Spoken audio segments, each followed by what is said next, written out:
je crois que c'est important, puisque aujourd'hui on s'interroge aussi beaucoup sur la place de la ruralité, et l'enseignement et la formation, je crois, est vraiment un élément important. Notez aussi qu'on a un très bel établissement ici, parce qu'on a des bons résultats. Je voulais féliciter vraiment toute l'équipe du lycée pour les résultats du baccalauréat, et d'accueillir aussi les enfants, bien sûr, de continuer de faire perdurer ce qui avait été mis en place déjà au niveau de la Bourgogne, à savoir la gratuité des manuels scolaires et l'accompagnement aussi au niveau des caisses à outils pour les élèves qui rentrent en section professionnelle.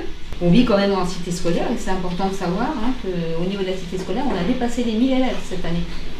Donc Madame Philippe Henriquez qui est sur le lycée et Madame Belthéo qui est au collège. Et puis je tenais aussi à parler des résultats, parce que les résultats, alors c'est sûr qu'ils sont un peu moins bons que l'année dernière, puisqu'on était à 86%. Mais bon, on voit quand même que les résultats sont au-delà de ce qui se passe même en France, les résultats de la France. Vous voyez le nombre de demi-pensionnaires, la demi-pension est importante.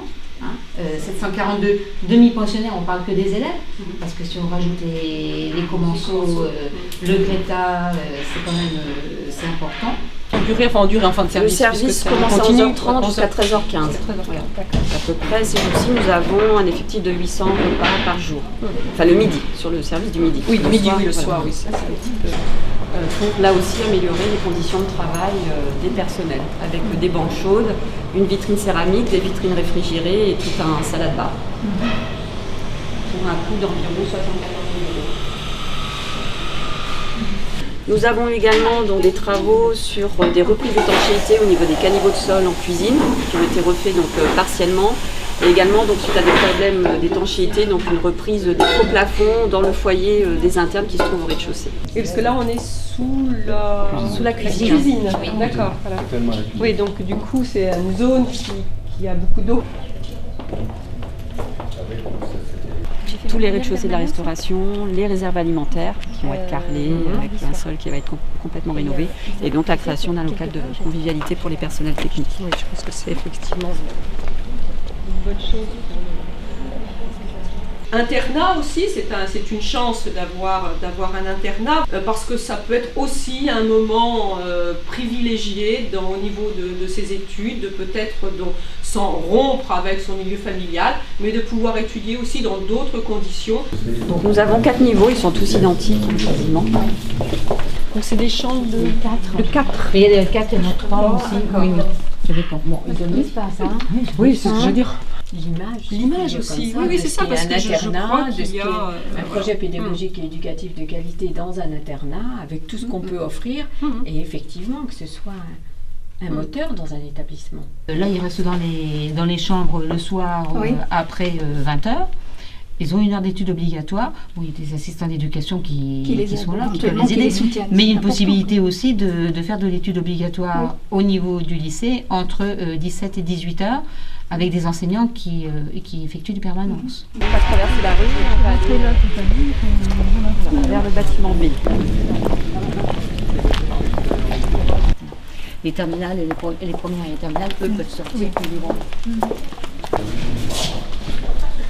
On participe à une expérimentation au niveau national sur l'utilisation en fait, d'une solution pédagogique qui s'appelle Pearl Trees Éducation, donc, qui permet à la fois de compiler du contenu web, de faire donc des recherches et de les organiser, mais qui permet aussi à la fois de stocker des documents, qui permet en fait de donner des supports de cours aux élèves, qui permet de faire par exemple de la classe inversée, les démarches aussi innovantes sur ce plan-là. Par exemple, j'ai des dossiers par classe, donc un dossier pour la terminale, avec ensuite une classe de terminale, avec ensuite les ressources classées par chapitre. Et donc les élèves ont accès à ces ressources. Ils ont leur propre espace où ils peuvent travailler sans que nous on voit leur production. Et quand ils décident de nous les montrer, ils les partagent avec le professeur. Donc ils peuvent aussi l'utiliser à titre personnel. Il y a une application qui existe sur téléphone portable. Alors on a changé d'agent laboratoire. Oui. On avait M. Pro qui était là depuis des années, depuis toujours, ouais, c'est ça. Il est parti. Donc là, on a accueilli une nouvelle chambre laboratoire, et puis on a une autre personne, un enseignant qui est en attente de reclassement qui l'aide.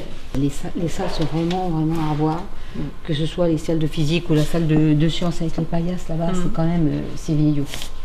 Je crois que ça n'a pas été refait depuis combien de temps? Une dizaine d'années au moins. Oui.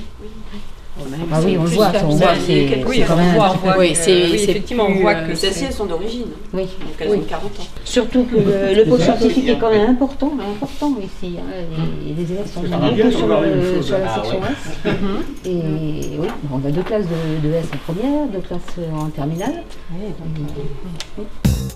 donc,